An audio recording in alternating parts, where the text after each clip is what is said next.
प्रियांनो, आज विशेष करून आपण शिकणार आहोत आत्मिक व्यक्तीचा संशय. आत्मिक व्यक्तीतील संशय. संशय या शब्दाचा अर्थ इंग्लिशमध्ये त्याला काय म्हणतात सांगा? डाऊट. विश्वासाचा विरुद्धार्थी शब्द म्हणजे अविश्वास किंवा संशय. आत्मिक जीवनामध्ये देखील अनेकशा संदर्भांमध्ये आमच्या नकळतपणेच सैतान आमच्या जीवनामध्ये एक प्रकारचा अविश्वास, एक संशय पेरण्याचा प्रयत्न करत असतो. संशयाच्या द्वारेच आपलं परमेश्वरासोबत असणारं जे मजबूत असं नातं असतं ते तोडण्याचा प्रयत्न सैतान करत असतो. देवाने आदाम आणि हवा यांना निर्माण केलं व त्यांच्याकरिता एक सुंदर अशी एदेन बाग त्याने लावली व त्या बागेत त्याने सर्व काही ठेवलं, त्यांना समृद्धी दिली. व जेव्हा ते आनंदाने त्या समृद्धीचा अनुभव घेत होते हे पाहून सैतानाला सहन झालं नाही व तो येऊन म्हणाला, काय हे खरं आहे का? संशय आणला.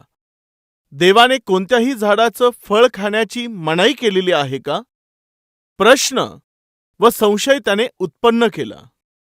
त्याने त्यांच्यामध्ये देवाविषयी संशय उत्पन्न केला. काय तुम्हाला हे ठाऊक आहे? जर तुम्ही हे फळ खाल तर तुमचे डोळे उघडतील. नाही नाही, देवाने सांगितलं आहे जर आम्ही हे फळ खाल्लं तर आम्ही खात्रीने मरून जाणार. हे सर्व काही खोटं आहे. त्या दिवशी परमेश्वराच्या सानिध्यामध्ये परमेश्वरासोबत जे लोक आनंदाने जगत होते त्या दोघा पती पत्नीच्या मध्ये त्या सैतानाने काय उत्पन्न केलं माहीत आहे? संशय.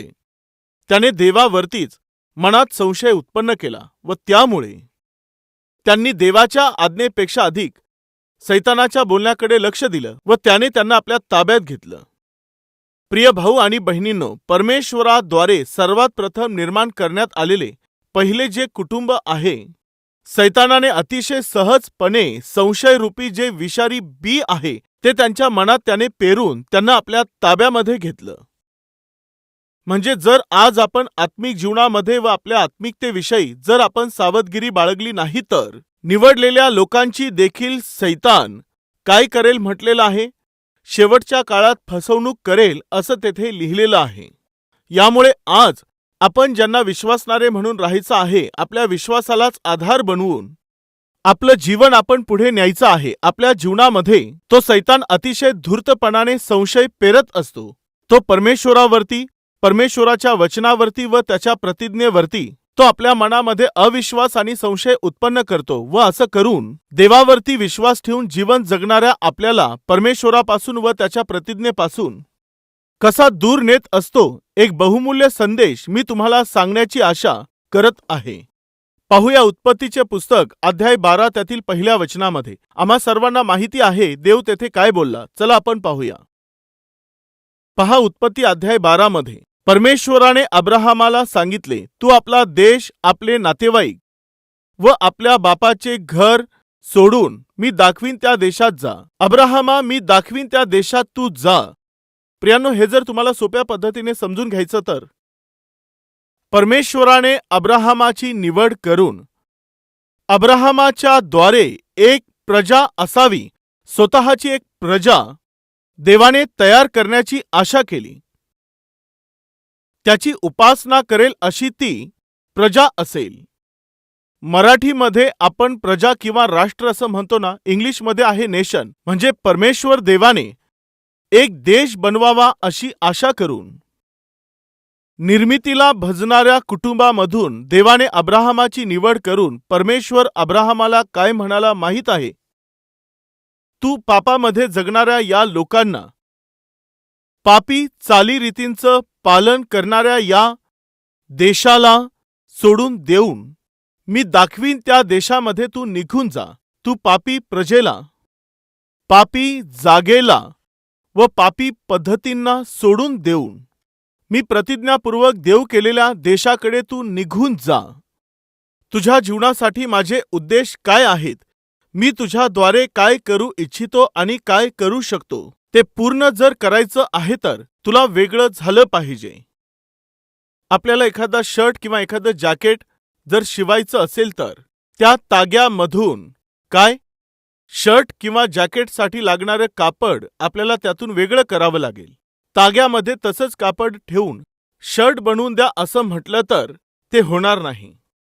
त्या कापडाच्या ताग्यामधून तुमच्या शर्टसाठी जितकं कापड लागेल 2 मीटर किंवा मग 2.5 मीटर जितकं पाहिजे आहे तितकं कापड काढल्याशिवाय शर्ट तयार करणं हे अशक्य आहे किंवा पॅन्ट तयार करणं हे शक्य नाही. देव देखील तुम्हाला आणि मला एका अद्भुत व्यक्तीच्या रूपाने आपलं हृदय आपल्याला देऊन या पापी जगामध्ये आपल्या पुत्रांप्रमाणे आम्हाला दाखवायचं आहे ही आशा करत असताना तो काय अपेक्षा करतो? वेगळं होण्याची. ख्रिस्ती व्यक्ती म्हणजे कोण माहीत आहे? वेगळे केलेले लोक, विशेष असं जीवन जगण्यासाठी बोलावलेले. चर्च हा जो शब्द आहे तो इंग्लिश आहे. एक्लेसिया या शब्दातून तो आलेला आहे. एक्लेसिया या शब्दाचा अर्थ माहीत आहे? वेगळी करण्यात आलेली प्रजा. पवित्रतेने आणि विशेष असं जीवन जगण्याकरिता पाचारण करण्यात आलेला समाज. मंडळी याचा अर्थ पाप आणि पापी अशा समाजापासून वेगळे करण्यात आलेले व देवाकरिता जीवन जगणारा असा समाज. ते म्हणजेच आहे चर्च. तीच आहे मंडळी.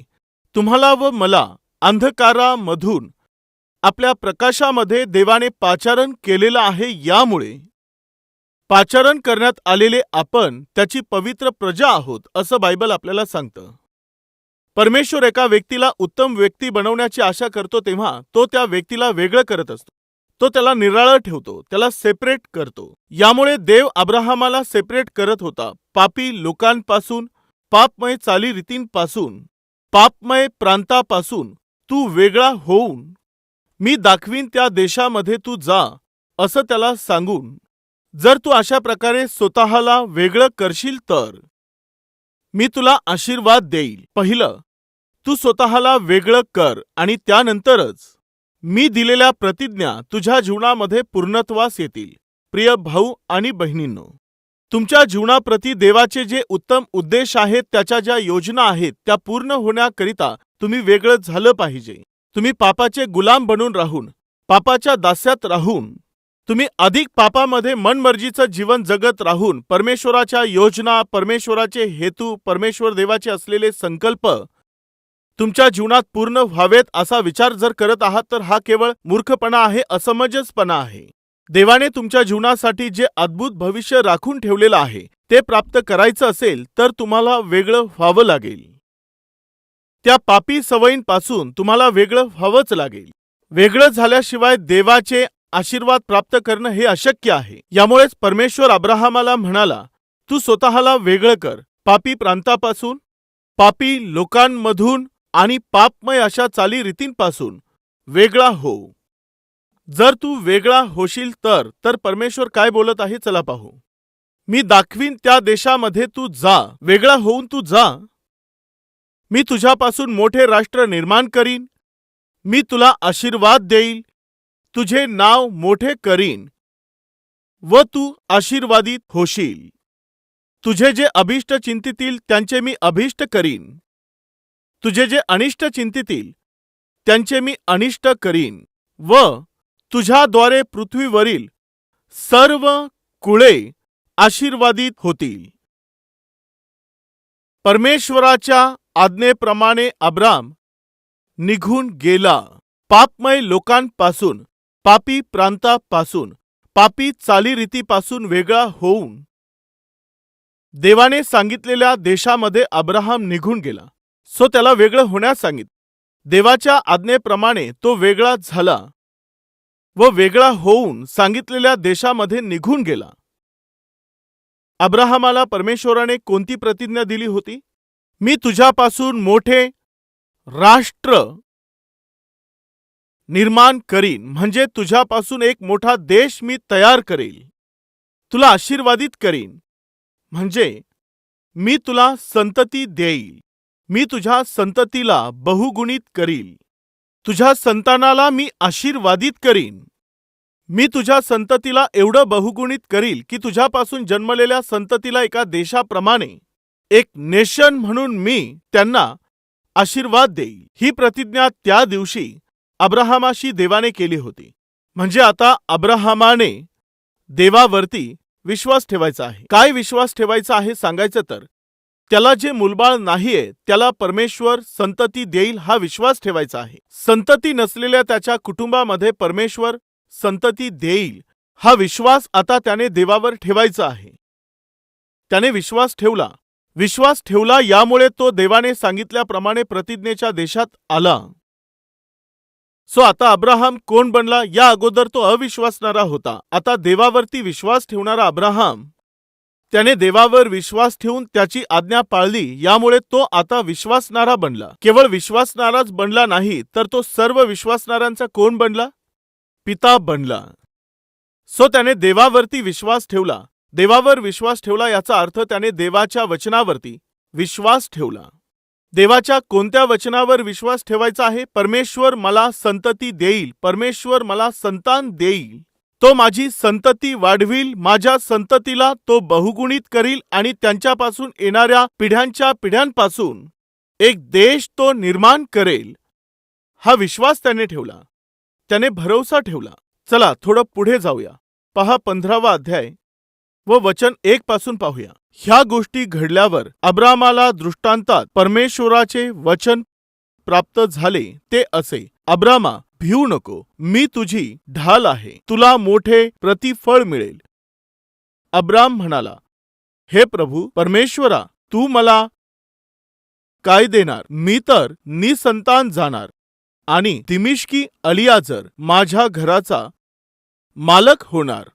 अब्राम आणखी म्हणाला, पहा, तू मला काही संतान दिले नाहीस, तर माझ्या घरात जन्मलेला दास माझा वारस होणार. तेव्हा परमेश्वराचे वचन त्याला प्राप्त झाले की हा मनुष्य तुझा वारस होणार नाही, तर तुझ्या पोटचाच तुझा वारस होईल.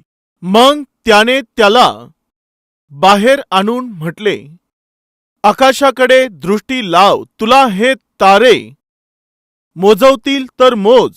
मग त्याने त्याला सांगितले, तुझी संतती अशी होईल. अब्राहमाने परमेश्वरावर विश्वास ठेवला आणि अब्रामाचा हा विश्वास परमेश्वराने त्याचे नीतिमत्व गणला. 13 आणि 14 वचन पहा. परमेश्वर अब्रामाला म्हणाला, तू निश्चितपणे समज की जो देश स्वतःचा नाही अशा देशात तुझे संतान उपरी होऊन राहील व तेथील लोकांचे दास्य करील आणि ते लोक 400 वर्ष त्यांना छळतील. मग ज्या राष्ट्राचे दास्य ते करतील त्याचे मी पारिपत्य करीन, त्यानंतर ते पुष्कळ धन घेऊन तेथून निघतील. देवाने स्पष्टपणे सांगितलं, अब्रामा, तू संशय येऊ देऊ नकोस, मी तुझं मोठं प्रतिफळ आहे. कोणतं प्रतिफळ आहे देवा? काही दिलं तरी काय उपयोग? प्रतिफळ म्हटलं म्हणजे त्याला वाटलं खूप धन देईल, आणखी काही संपत्ती देईल, आणखी शेतीवाडी देईल, आणखी प्राणी देईल. त्या काळामध्ये पशूंनाच व शेतांनाच धन असं मानलं जात होतं. यामुळे तो विचार करू लागला की ही धनसंपत्ती देऊन काय उपयोग? जो दास माझ्या घरात काम करतो तो एलियाजर दासच माझा वारस बनणार आहे, त्याची संततीच माझे वारस ठरतील. असं म्हटल्यावर नो, तुझ्या स्वतःचा जो पुत्र तुला होईल तोच तुझा वारस होईल. त्याच्या मनात अविश्वास आला, कुठेतरी संशय उत्पन्न झाला. कदाचित आता मला मूल होणार नाही असा अविश्वास, असा एक संशय अब्राहम दाखवू लागला. तेव्हा देवाने त्याला स्पष्टपणे सांगितलं की अब्रामा, संशय घेण्याची गरज नाहीये. जी प्रतिज्ञा मी तुझ्याशी केलेली आहे ती मी निश्चित पूर्ण करेल. एवढंच नाही, तू बाहेर चल. अब्राम बाहेर आला. आकाशाकडे पहा, तुला जे तारे दिसत आहेत हे तारे तू मोजू शकशील का? देवा, मी नाही मोजू शकत. एवढी तुझी संतती होणार आहे. समजून आलं का तुम्हाला? अब्राहमा, तुझ्याविषयी येणाऱ्या तुझ्या वंशजांच्या प्रती व त्यांच्या पिढ्यांच्या प्रती उत्तम अशा योजना अब्राहमा माझ्याकडे आहेत. आणि एवढंच नाही, काही काळानंतर तुझी जी पिढी आहे त्या तुझ्या पिढीतील लोकांना त्यांना माहिती नसलेल्या देशामध्ये घेऊन जाण्यात येईल. 430 वर्षांपर्यंत त्यांना तेथे दास्य करावं लागेल, क्लेश भोगावे लागतील, परंतु त्यानंतर ते पुष्कळ धन घेऊन तेथून निघतील व त्यांना मी प्रतिज्ञेच्या देशात आणेल. किती अद्भुत रीतीने परमेश्वर देवाने भविष्याविषयी अब्राहमाला सर्व प्रगट केलं. तुम्हाला आठवतं ना, याकोबाचा मुलगा योसेफ याला जो देश त्याला माहीत नव्हता तेथे त्याला नेण्यात आलं. कोणत्या देशात सांगा? मिसर देशामध्ये. व त्यानंतर याकोब आणि याकोबाचे सर्व मुलं कोठे गेले? मिसर देशात गेले. तेथे किती काळापर्यंत राहिले? 400 पेक्षा अधिक काळापर्यंत राहिले. ते त्या गुलामगिरीत असताना कोणाचा जन्म झाला सांगा? मोशेचा जन्म झाला. मोशे हा 40 वर्ष फारोच्या घरामध्ये फारोचा नातू म्हणून मोठा झाला. त्यानंतर रागाने येऊन मोशेने एका मिस्राला मारून टाकल्यामुळे कदाचित फारो मला मारून टाकेल असं म्हणून मोशेला जंगलामध्ये पळून जावं लागलं आणि 40 वर्ष मोशेला तेथे राहावं लागलं. जेव्हा दिलेला समय पूर्ण झाला, मोशेला पुढारी बनवून देवाने मिसर देशात पुन्हा आणलं. देवाने अब्राहमाला काय सांगितलं होतं? तुझ्या संतानाला 430 वर्षांपेक्षा अधिक काळ जो देश त्यांना माहिती नाही तेथे राहावं लागेल. एक्झॅक्टली 400 वर्ष झाल्यानंतर परमेश्वराने मोशेला उभं केलं व त्या सर्वांना त्या फारोच्या बलवान हातामधून त्या सर्व लोकांना सोडवून जो दुधामधाचा प्रवाह वाहणारा देश त्यांच्यासाठी देवाने ठेवलेला होता त्या देशाकडे त्यांना घेऊन जाण्यासाठी देवाने मोशेला पाठवलं. ज्या देवाने अब्राहमाला अभिवचन दिलं तसं ते घडलं की नाही? निश्चितपणे घडलं. म्हणजेच याचा अर्थ असा आहे की देवाने तुमच्या आणि माझ्या प्रती जे उद्देश व ज्या योजना तयार करून ठेवलेल्या आहेत व आमच्या मुलांविषयी देवाजवळ जे संकल्प आहेत ते तो निश्चितच पूर्ण करेल. परंतु कधी? जेव्हा आपण संशय न बाळगता परमेश्वराच्या प्रतिज्ञेवरती आपण जेव्हा विश्वास ठेवू, भरोसा ठेवू तेव्हा. परंतु ज्या सैतानाने एदेनच्या बागेमध्ये प्रवेश केला, ज्या सैतानाने आदाम आणि हवा यांच्या जीवनामध्ये प्रवेश केला, त्याने अब्राहमाच्या कुटुंबात देखील प्रवेश केला. अब्राहम आणि सारा हे अतिशय अद्भुत असे पती-पत्नी होते. त्या पती-पत्नीच्या जीवनामध्ये त्यांच्या कुटुंबात सैतानाने प्रवेश केला. कोणत्या रूपात त्याने प्रवेश केला माहीत आहे? एदेनच्या बागेमध्ये ज्या प्रकारे त्याने प्रवेश केला, अब्राहम व सारा यांच्या जीवनात देखील त्याने तसाच प्रवेश केला. तिकडे त्याने त्यांच्या मनात संशय उत्पन्न केला, देवाच्या प्रति अविश्वास निर्माण केला. काय हे खरं आहे का? कोणतंही फळ खाऊ नका अशी मनाई केली का? हो, खाण्यास मनाई केली आहे. खाल्लं तर आम्ही मरून जाऊ. नाही, हे खोटं आहे. तुम्ही खरोखरच मरणार नाही. उलट हे फळ खाल तर तुमचे डोळे उघडतील व तुम्ही देवासारखे बनाल. त्याने देवाच्या प्रती संशय उत्पन्न केला, देवाच्या शब्दांवरती विश्वास ठेवू दिला नाही व ते त्याचं बोलणं ऐकतील असं त्यांना त्याने वळवलं. प्रियांनो, आता अगदी तसंच अब्राहम आणि सारेच्या कुटुंबात देखील तो सैतान अविश्वास आणि संशय रूपी त्या शस्त्राचा वापर करत आहे. तो त्यांना काय करत होता चला पाहूया. 16व्या अध्यायातील पहिले वचन. अब्राहमाला आपली बायको साराय हिच्यापासून काही मुलबाळ झाले नव्हते. तिला हगार नावाची एक मिस्री दासी होती. साराय अब्राहमाला म्हणाली, पहा, परमेश्वराने माझी कूस बंद ठेवली आहे. तिने असं म्हणायला पाहिजे होतं किंवा मग पहा, मी जी वाज आहे त्या मला परमेश्वराने एक अभिवचन दिलेलं आहे. या वयामध्ये मुलांना जन्म देण्याकरिता माझ्यामध्ये ती कॅपॅसिटी, तसं आरोग्य नाहीये, तरी देखील त्याने मला प्रतिज्ञा केली आहे. यामुळे देवाने जे अभिवचन दिलेलं आहे ते तो निश्चित पूर्ण करेल. आपल्या पतीला बोलावून, धनी, तुम्ही धैर्य धरून राहा. देवाने जे वचन दिलेलं आहे ते तो निश्चित एक दिवस पूर्ण करेल. दृढ रहा असं बोलण्याच्या ऐवजी त्या दिवशी माहिती नाही का साराय हिला परमेश्वरावरतीच संशय उत्पन्न झाला. प्रिय भाऊ आणि बहिणींनो, आपण विश्वासणारे आहोत. देवाच्या वचनावरती व त्याच्या प्रतिज्ञेवरती विश्वास ठेवून जगणारे विश्वासणारे आहोत. या विश्वासाच्या प्रवासामध्ये अनेकदा सैतान आपल्या मनामध्ये शिरून आपल्यामध्ये संशय आणि अविश्वास रूपी बी पेरण्याचा प्रयत्न तो निश्चित करत असतो. ते मग पती पत्नीच्या मध्ये असेल, भावाभावांमध्ये असू शकेल, बहिणी बहिणीमध्ये असू शकेल, किंवा चांगल्या मित्रांच्या मध्ये असेल, किंवा मग सेवकांच्या मध्ये असेल.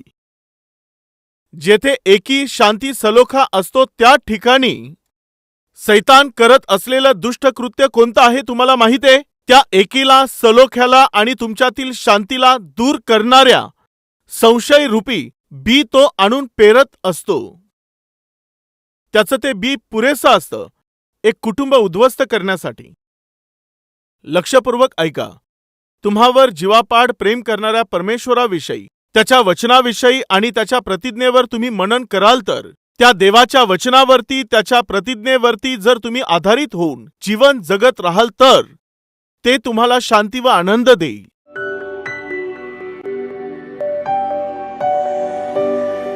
पवित्र परमेश्वर देवा अतिशय सरळ व स्पष्टपणे, देवा एका कुटुंबामध्ये 4 भिंतीच्या आतमध्ये जी घटना घडली होती ती अतिशय सविस्तरपणे तू आम्हाला सांगितली आहेस. देवा पेरलेलं हे इशारांनी भरलेलं जे वचन आहे ते जीवनात आम्ही कधी विसरू नये यासाठी सहाय्य कर. आकाश व पृथ्वी नाहीशी होतील, परंतु तुझं वचन, तुझ्या प्रतिज्ञा कधीही नाहीशा होणार नाहीत. यामुळे परमेश्वरा, जेव्हाही मनात भीती निर्माण होईल, जेव्हाही सैतान येऊन आमची परीक्षा घेऊ पाहिल व मनात संशय उत्पन्न करेल, तेव्हा लगेचच गुडघे टेकून परमेश्वरा तुझ्या वचनाच्या द्वारे आमचा विश्वास आम्ही वाढवत राहावा. वारंवार तुझ्या प्रतिज्ञांवर मनन करून आमच्या विश्वासामध्ये स्थिर राहण्यास आमचं सहाय्य कर. परमेश्वरा, आमच्या जीवनात कोणतीही समस्या आली तर ती समस्या तुला सांगितल्याने त्याचा उपाय तू करशील. यामुळे परमेश्वरा, वचनाप्रमाणे, तुझ्या इच्छेप्रमाणे आमच्या जीवनामध्ये, आमच्या कुटुंबामध्ये व आमच्या सेवेकार्यात उभे राहणाऱ्या प्रत्येक समस्येंना देवा तू तुझ्या इच्छेप्रमाणे त्यांचं निराकरण करेपर्यंत आम्ही तुझ्याकडे पाहत राहावं यासाठी सहाय्य कर. तुझ्यावर अवलंबून राहण्याची कृपा तू आम्हावर कर. सर्व आदर, गौरव, महिमा आम्ही तुला देतो. येशूच्या नावाने प्रार्थना मागतो बापा, आमेन. Address Calvary, Post Box number 30, Kukatpalli, Hyderabad 72.